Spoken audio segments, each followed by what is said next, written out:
میں دعوت دے رہا ہوں اپنے انتہائی معزز و محترم مہمان، اشتہار میں نام نہیں تھا، حضرت کہیں سفر پہ تشریف لے گئے تھے، ہمارے ساتھ وعدہ کیا کہ اگر میں واپس آیا تو آپ کی کانفرنس میں ضرور شریک ہوں گا۔ میری مراد متکلم اسلام، مناظر اسلام، ہر باطل فرقے کو لوہے کے چنے چبوانے والے حضرت مولانا محمد الیاس گھمن، نعروں کی گونج میں استقبال کریں۔ نعرہ تکبیر، تاج و تخت ختم نبوت، تاج و تخت ختم نبوت، حضرت مولانا محمد الیاس گھمن صاحب۔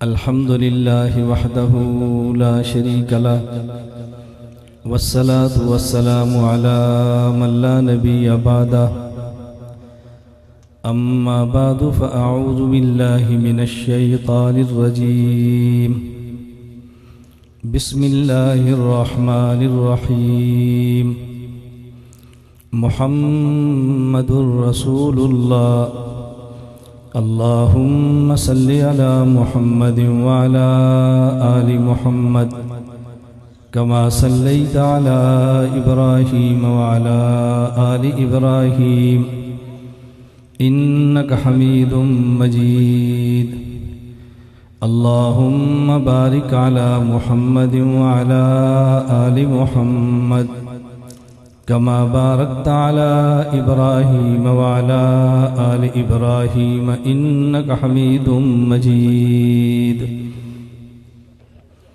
نام محمد سے دلوں کو سرور ملتا ہے، نام محمد سے دلوں کو سرور ملتا ہے، نگاہ فکر کو تازہ شعور ملتا ہے۔ نصیب کیسا بھی ہو واسطہ احمد کا دے کے، نصیب کیسا بھی ہو وسیلہ محمد کا دے کے، خدا سے جو بھی مانگیں ضرور ملتا۔ اللہ رب العزت کا ہم پہ احسان یہ ہے، ہمیں انسان بنایا ہے۔ مزید احسان یہ ہے، ہمیں مسلمان بنایا ہے۔ مزید احسان یہ ہے، خاتم الانبیاء حضرت محمد مصطفیٰ صلی اللہ علیہ وسلم کا امتی ہونے کا شرف بخشا ہے۔ اللہ رب العزت نے عالم ارواح میں ایک خطاب ہر انسان سے کیا اور ایک خطاب صرف انبیاء سے فرمایا۔ وہ خطاب جو تمام انسانوں سے تھا، ہم اتنا تو سنتے ہیں۔ اللہ رب العزت نے پوچھا الست بربکم، کیا میں تمہارا خدا نہیں ہوں؟ الست بربکم، یہ بلاغت اور فصاحت کا ضابطہ ہے۔ کبھی استفہام کے انداز میں بات کو پختہ کرنے کے لیے کہا جاتا ہے، جس طرح باپ اپنے بیٹے سے کہتا ہے کیا میں تیرا باپ نہیں ہوں؟ بیٹا بھی سمجھتا ہے، باپ بھی سمجھتا ہے، لیکن باپ اس انداز میں گفتگو کرتا ہے تاکہ بیٹا کیا کہتا ہے۔ اور مسلمات کو کبھی استفہام کے انداز میں کہا جاتا ہے۔ اسی طرح اللہ رب العزت نے فرمایا الست بربکم، کیا میں تمہارا رب نہیں ہوں؟ تو ایک استفہام ہوتا ہے کسی سے بات پوچھنے کے لیے۔ میں بلاغت کی تفصیلات نہیں بیان کر رہا، میں عرض اس لیے کر رہا ہوں کہ بسا اوقات قرآن فصیح گفتگو کرتا ہے، ہم سمجھ نہیں پاتے، سمجھا نہیں پاتے، اس فصاحت تک پہنچ نہیں پاتے، تو ہمیں اشکالات شروع ہوتے ہیں۔ عالم ارواح میں سب سے پوچھا الست بربکم، اور تمام نے جواب دیا بلا، کیوں نہیں، آپ ہمارے رب ہیں۔ اتنا تو ہم نے سنا ہے، لیکن اگلی بات جو بات میں کہنا چاہتا ہوں، قاری محمد طیب دارالعلوم دیوبند کے محتمم حضرت ارشاد فرماتے ہیں کہ جب اللہ نے فرمایا الست بربکم، کیا میں تمہارا رب نہیں ہوں، عالم ارواح کی سارے روحیں خاموش تھی، نہ کوئی نبی بولا، نہ کوئی عام مسلمان اور ولی بولا۔ عالم ارواح میں سب سے پہلے روح محمد نے فرمایا بلا۔ سب سے پہلے عالم ارواح میں روح محمد نے فرمایا بلا، اس کے بعد انبیاء نے فرمایا بلا۔ اس کا معنی یہ ہے کہ عالم ارواح میں جو ہم سب اللہ پر ایمان لائے، یہ ہمارا ایمان لانا حضرت محمد کے ایمان لانے کا صدقہ ہے۔ پیغمبر عالم ارواح میں بلا نہ فرماتے، وہاں بلا کوئی نہ کہتا، تو عالم ارواح میں جو ایمان لایا وہ اللہ کے نبی حضرت محمد کی وجہ سے لایا۔ ایک شخص وہ ہے جو ایمان لاتا ہے، اور ایک وہ ہے جس پر ایمان لایا جاتا ہے۔ جس پر ایمان لایا جائے اس کا ایمان اصل ہوتا ہے، اور جو ایمان لاتا ہے اس کا ایمان نسل ہوتا ہے۔ اصل کو باپ کہتے ہیں، نسل کو اولاد کہتے ہیں۔ اس کا مطلب یہ ہے کہ عالم ارواح میں جس نے بلا کہہ کے اللہ پہ ایمان کا اظہار کیا تھا، وہ عالم ارواح میں ہی روحانی طور پہ حضرت محمد کا بیٹا بن چکا تھا۔ باقی سب اولاد بنے ہیں، ہمارے نبی والد بنے ہیں۔ ایک ہے تعلق جسم کا اور ایک ہے تعلق روح کا۔ عالم ارواح میں ہمارے یہ جسم نہیں تھے، عالم ارواح میں صرف ہماری روحیں تھی۔ خطاب ان جسموں کو نہیں تھا، عالم ارواح کی روحوں کو تھا۔ تو عالم ارواح ہی میں سے پیغمبر کا ایمان اصل بنا ہے، ہمارا ایمان نسل بنا ہے۔ پھر دوسرا خطاب اللہ نے حضرات انبیاء کرام علیہ السلام کو فرمایا۔ انبیاء علیہ السلام کو اللہ نے فرمایا ثم جاءکم رسول، لیکن یہ بات اچھی طرح سمجھو، وَإِذْ أَخَذَ اللَّهُ مِيثَاقَ النَّبِيِّينَ، جب سارے نبیوں سے اللہ نے وعدہ یہ لیا، لَمَا آتَيْتُكُم مِّن کتاب، میں تمہیں کتاب بھی دوں گا، وَحِکْمَةٍ، تمہیں حکمت بھی دوں گا۔ کتاب نام ہے علم کا، حکمت نام ہے دانائی کا۔ فارسی کا ایک جملہ ہے، یک من علم را دا من عقل باید، جسے ہم چھٹانک کہتے ہیں اسے وہ من کہتے ہیں۔ ایک چھٹانک علم کے لیے 10 چھٹانک عقل چاہیے۔ کبھی علم ہوتا ہے اور عقل نہیں ہوتی۔ ہمارا علم ہی امت میں فتنے کا سبب بن جاتا ہے۔ ہمارے اکابر علماء دیوبند کو اللہ نے علم بھی دیا تھا اور اللہ نے عقل بھی دی تھی، اور امت کو یوں سنبھالا تھا۔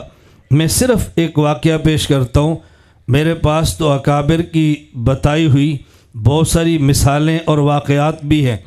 1965 کا جہاد تھا، پاکستان سے فتویٰ جہاد کا لگا، ہندوستان دارالعلوم دیوبند سے فتویٰ فساد کا لگا۔ مفتی محمود رحمۃ اللہ علیہ سے کسی نے پوچھا، حضرت ایک بات سمجھ نہیں آ رہی، پاکستان کے دیوبندی علماء کہتے ہیں یہ 65 کا جہاد ہے، دارالعلوم دیوبند والے علماء کہتے ہیں کہ یہ جہاد نہیں فساد ہے، تو بات ان کی ٹھیک ہے یا بات ان کی ٹھیک ہے؟ مفتی محمود فرمانے لگے بات ہماری بھی ٹھیک ہے، بات ان کی بھی ٹھیک ہے، تم دونوں کی بات کو سمجھے نہیں ہو۔ ادھر سے لڑنے والا مسلمان فوجی ہے، اور جب مسلمان فوجی کافر فوج کو مارے تو جہاد کہتے ہیں۔ ادھر سے لڑنے والا ہندو کافر فوجی ہے، اور جب کافر فوجی مسلمان کو مارے تو فساد کہتے ہیں۔ اس لیے ہم جہاد کہتے ہیں، وہ دیوبند فساد کہتا ہے۔ فرمایا دونوں ٹھیک ہے۔ ہم نے اکابر کو قریب سے دیکھا نہیں ہے، بس اوقات ہم دور سے بات کا گزرتے ہیں، پھر ہمیں بات سمجھانی پڑتی ہے۔ میں بارہا کہتا ہوں، جس جماعت کا سٹیج ہو، آنے والے کو کارکن بر کے بات کرنی چاہیے۔ جماعت کی پالیسیوں پر مشورے نہیں دینے چاہیے۔ اگر مشورہ دینا ہو تو جماعت کی شورا کو بند کمرے میں دیتے ہیں، عوام کو سٹیج پر نہیں دیتے۔ اس سے فساد پھیلتا ہے، باہمی طور پہ لڑائی ہوتی ہے، جھگڑے چل پڑتے ہیں، اور امت میں اتحاد کی فضا ختم ہوتی ہے۔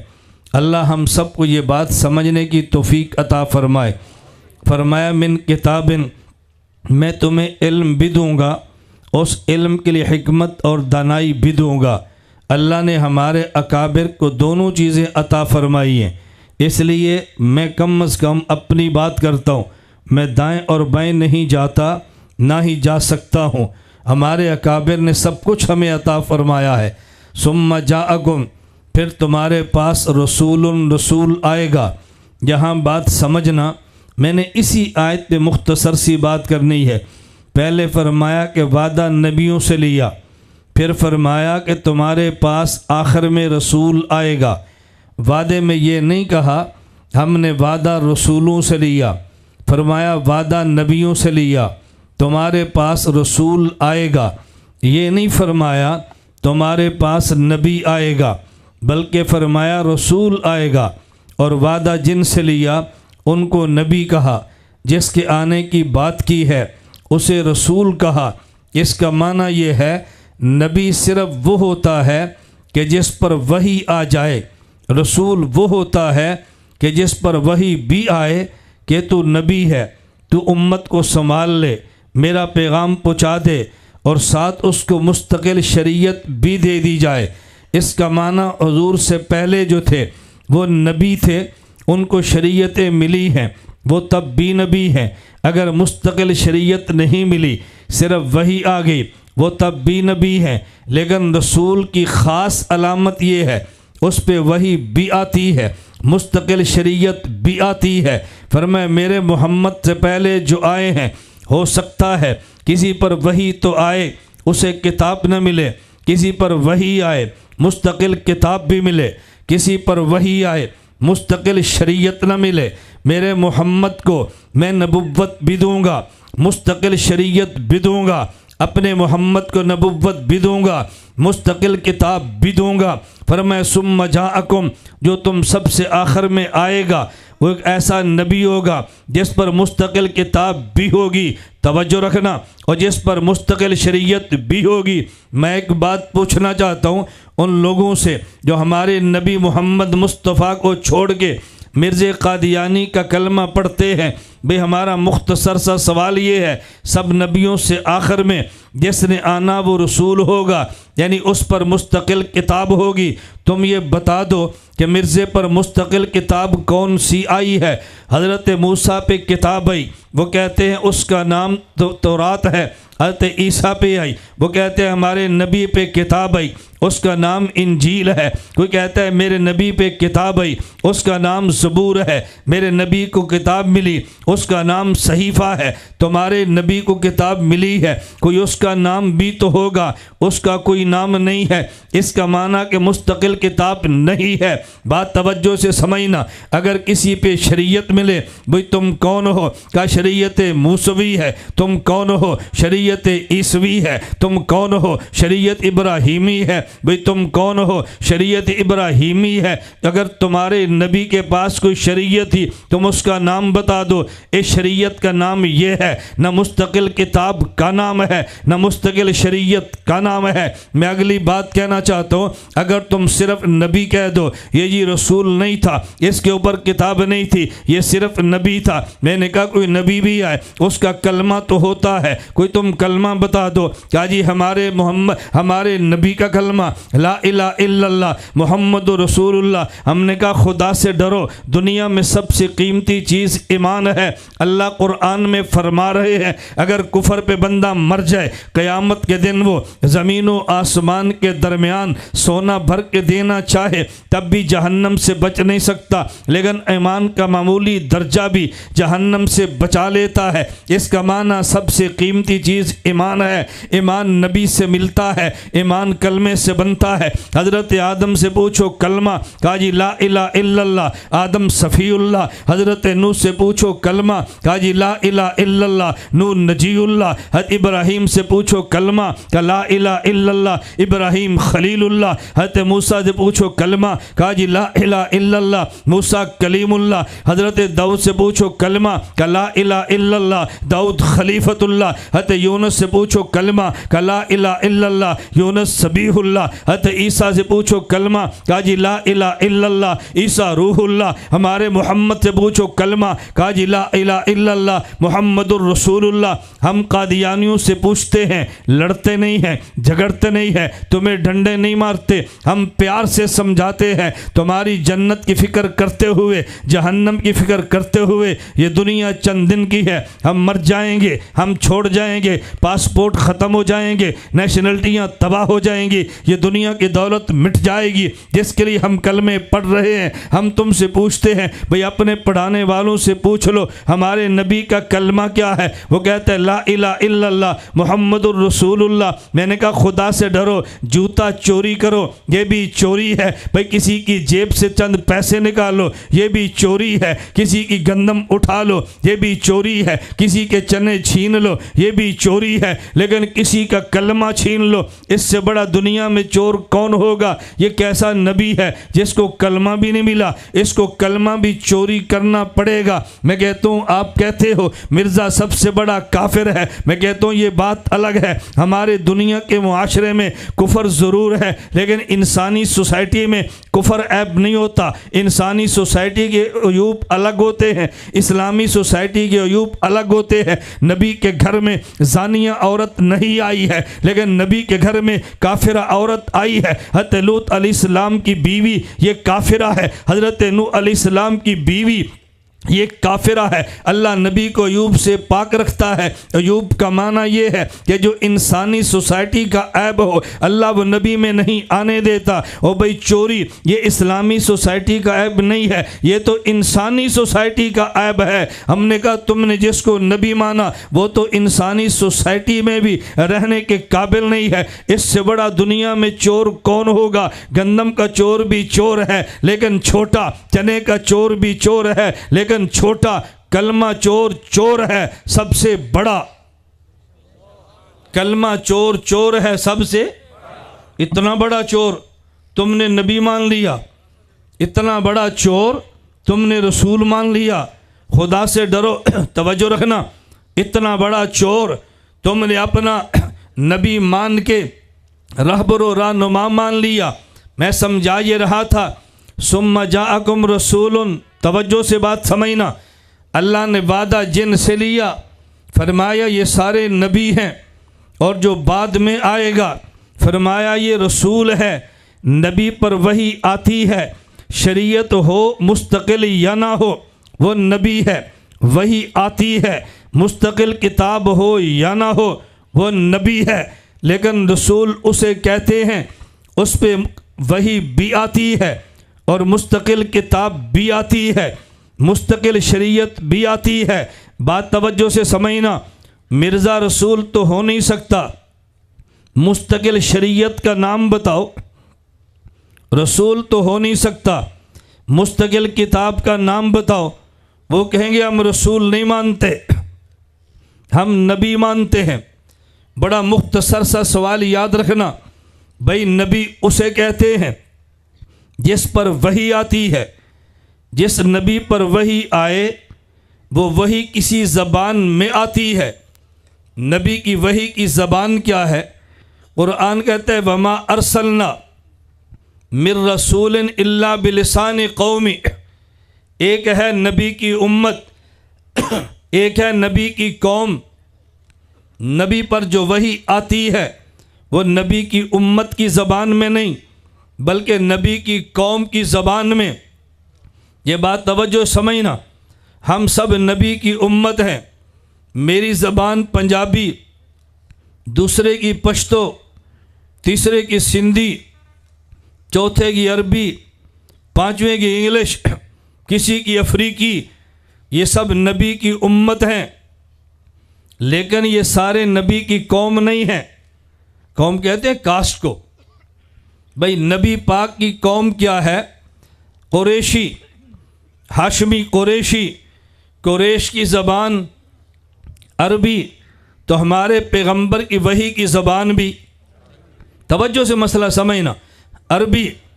نبی کی وحی کی زبان وہ نہیں ہوتی جو نبی کی امت کی زبان ہو، نبی کی وحی کی زبان وہ ہے جو نبی کی قوم کی زبان ہو۔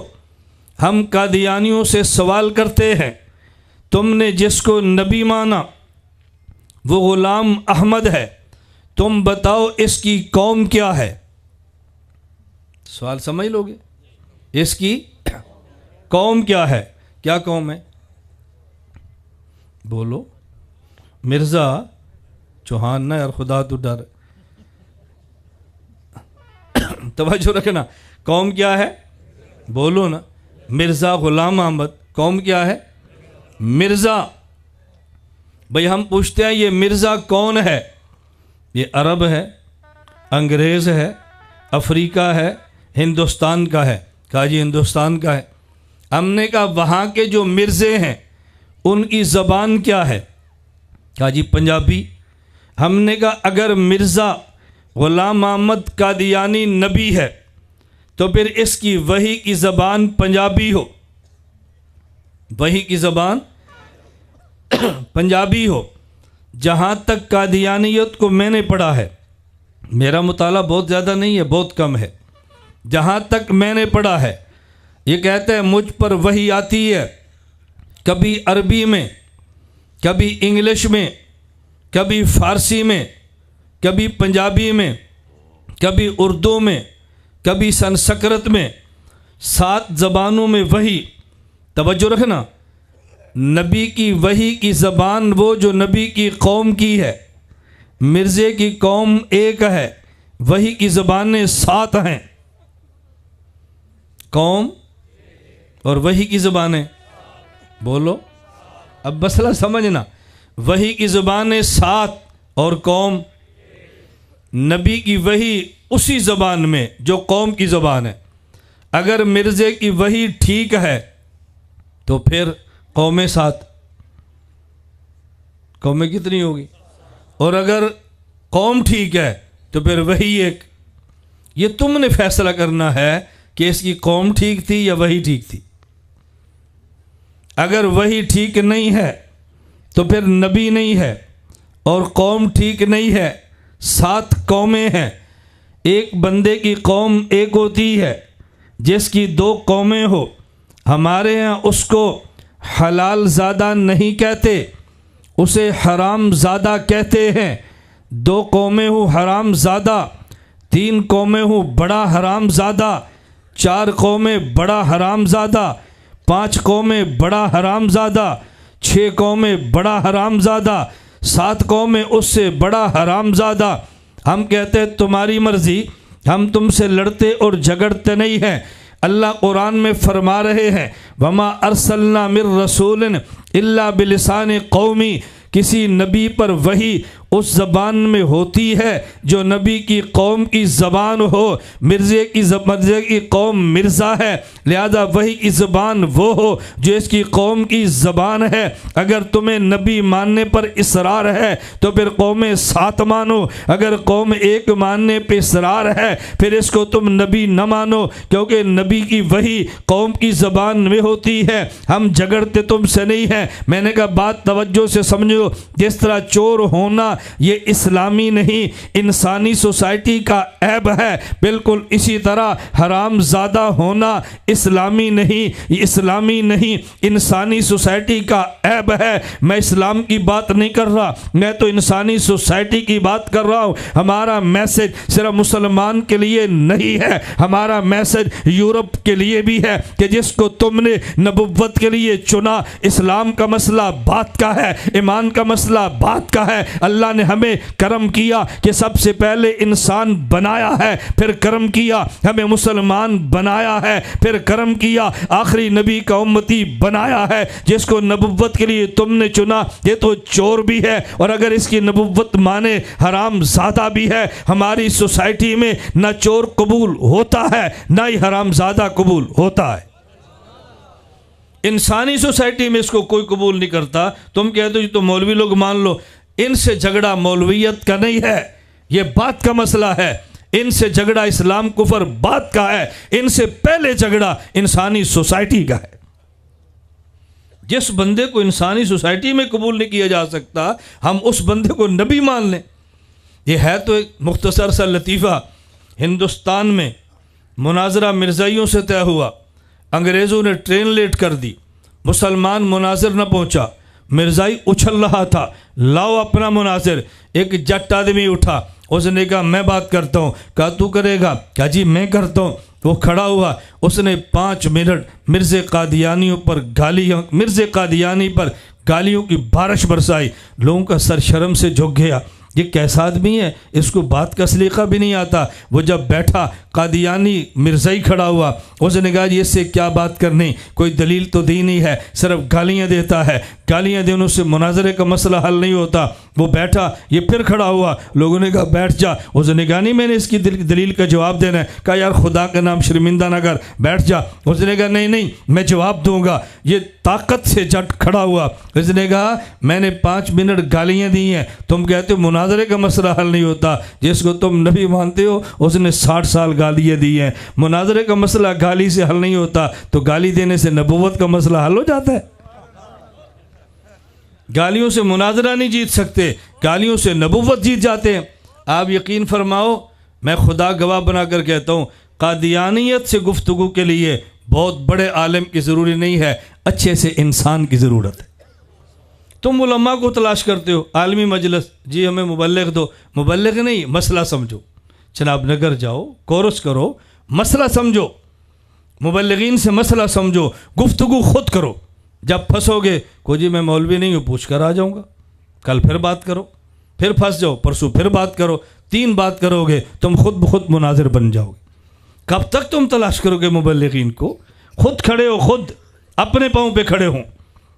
یہ گفتگو بات چل پڑی. میں ایک واقعہ پیش کرتا ہوں, میں نے مختصر وقت میں بات کہنی ہے. عیسائی سے مناظرہ, مولانا صاحب کا. عیسائی دلیل دے رہا ہے, مولانا توڑ رہے ہیں, مولانا دے رہے ہیں, عیسائی توڑ رہے ہیں. ایک ذمہ دار کھڑا ہوا, کہا مولوی صاحب ادھر مینوں گل کرن دیو. اس نے کہا یہ ہے تو مرزائی لیکن پڑھا ہوا ہے. اس نے کہا کچھ نہیں ہوتا, نہ ہے تو عیسائی لیکن پڑھا ہوا ہے. کہا جی مجھے بات کرنے دو.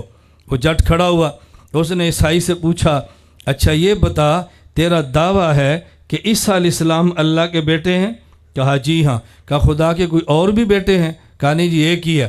اس نے کہا میرے 3 سوال ہیں, یہ بتا خدا کی عمر کتنی ہے؟ کہا ازل سے اربوں سال سے زیادہ. یہ بتا طاقت کتنی ہے؟ کہا علی کل شیء قدیر. کہا یہ بتا وہ تمہارے خدا کا بیٹا گیا کدھر ہے؟ کہا یہودیوں نے مار دیا تھا. اس نے کہا عمر کتنی؟ ہمیشہ سے. طاقت کتنی؟ علی کل شیء قدیر. پتر کنے جمے؟ ایک. وہ بھی کتنے گیا؟ یہودیاں مار دیتا. انہوں نے کہا کوڑے دے پترا پھر رب مینو من, عمر 60 سال ہے, پتر 10 نے, میرے 10 جو کسی ایک نو ہاتھ لا کے بخا, ہاتھ لا کے بخا, ہاتھ لا کے. اتنی عمر ایک جمعہ, وہ بھی یہودی کو کے لے گئے. یہ خدا ہے؟ میں اس کو اپنی زبان میں سمجھانے کے لیے کہتا ہوں, ایک ہوتا ہے مناظرہ, ایک ہوتا ہے جٹ جفا. اللہ کا شکر ہے میں مولوی بھی ہوں, جٹ بھی ہوں. ایک ہے مناظرہ ہے کہ جٹ جفا, جٹ جپے سیکھو, علماء سے سیکھو, بات کرنا سیکھو, خود بات کرو خود. میں بات سمیٹتا ہوں. میں نے عرض کیا اللہ نے ایک عالم ارباب میں وعدہ ہم سب سے, دوسرا وعدہ بولو نبیوں سے, اور جو جملہ فرمائے وہ سمجھ لو. انبیاء سے 2 باتیں, نمبر 1 لَتُؤْمِنُنَّ بِهِ, سبحان اللہ. اور نبی ماننا ہے تو نبی تو دیکھو نا, ایمان لانا ہے رسول تو دیکھو نا. کہا لَتُؤْمِنُنَّ بِهِ, تم نے میرے محمد پر ایمان لانا ہے. توجہ, ایمان لانا ہے. ایک وہ جو ایمان لائے, ایک وہ جس پر ایمان لائے, جس ایمان لایا جائے اس کا ایمان اصل, جو ایمان لائے اس کا ایمان نسل. اصل باپ ہے, نسل اولاد ہے. آدم سے لے کر عیسیٰ یہ سب ایمان لانے والے ہیں. ہمارے محمد پہ ایمان لایا جا رہا ہے, اس کا معنی یہ ہے ہمارے محمد کا ایمان باپ ہے. سب انبیاء کا ایمان اولاد ہے, ہمارے نبی کا ایمان باپ ہے, ہم سب کا ایمان اولاد ہے. ان کے پاس ایمان باپ ہے, اس رشتے میں نبی باپ ہے, سارے نبی ان کی اولاد ہیں. حضرت آدم بیٹے ہیں, محمد باپ ہیں, عیسیٰ بیٹے ہیں, محمد باپ ہیں. تم کہو گے پہلی بار, میں نے کہا پہلی بار نہیں, اکابر نے لکھا, ہم نے کبھی توجہ نہیں دی. حضرت عائشہ ازواجہ امہاتہم یہ ماں ہے, سیدنا صدیق اکبر مومن ہے, حضرت حفصہ یہ ماں ہے, حضرت حفصہ مومن پیغمبر کی بیوی ماں ہے, حضرت عمر مومن ہے. میں سمجھانا یہ چاہتا ہوں ایمان والے پیغمبر کی بیوی کے اولاد ہیں, نبی کی بیوی سب ایمان والوں کی ماں ہے جب رشتہ خون کا دیکھے، صدیق باپ ہے، عائشہ ماں ہے جب رشتہ ایمان کا دیکھے، عائشہ ماں ہے، صدیق بیٹا ہے جب رشتہ خون کا دیکھے، حضرت عمر باپ ہے، حفصہ بیٹی ہے جب رشتہ ایمان کا دیکھے، حفصہ ماں ہے، عمر بیٹا ہے جب رشتہ خون کا دیکھے، آدم باپ ہے، محمد بیٹا ہے جب رشتہ ایمان کا دیکھے، محمد باپ ہے، آدم بھی بیٹا ہے۔ لَتُؤْمِنُنَّ بِهِ وَلَتَنْصُرُنَّ، تم سب نے ان کی تائید بھی کرنی ہے۔ علامہ سبکی نے مستقل کتاب لکھی ہے التفصیل والمنہ، ایک آیت کی تفسیر میں پوری کتاب لکھی ہے۔ تم نے تائید بھی کرنی ہے۔ سب کسی کے پیچھے کھڑے ہو کے امام مان لیں، اس سے بڑی تائید کیا ہوتی ہے؟ بیت المقدس میں حضور کو امام من کے انبیاء نے تائید بھی کی ہے۔ میں بس اتنی بات عرض کرتا ہوں، اللہ کا کرم ہے ہمیں انسان بنایا، اللہ کا کرم ہے ہمیں مسلمان بنایا، خدا کا کرم ہے آخری پیغمبر کے امتی ہونے کا شرف بخشا ہے۔ ہم اس پہ خدا کا شکر بھی ادا کریں، اس نعمت کی قدر بھی کریں، اور اس نعمت کی شکر اور قدر یہ ہے اس پر جس حد تک ممکن ہو انسان محنت کرے۔ اللہ مجھے اور آپ سب کو ختم نبوت کی تحریک کا غلام بنائے، نوکر بنائے، خادم بنائے، اپنا سب کچھ اس پہ لٹانے کی توفیق عطا فرمائے۔ وآخر دعوانا ان الحمد للہ رب العالمین۔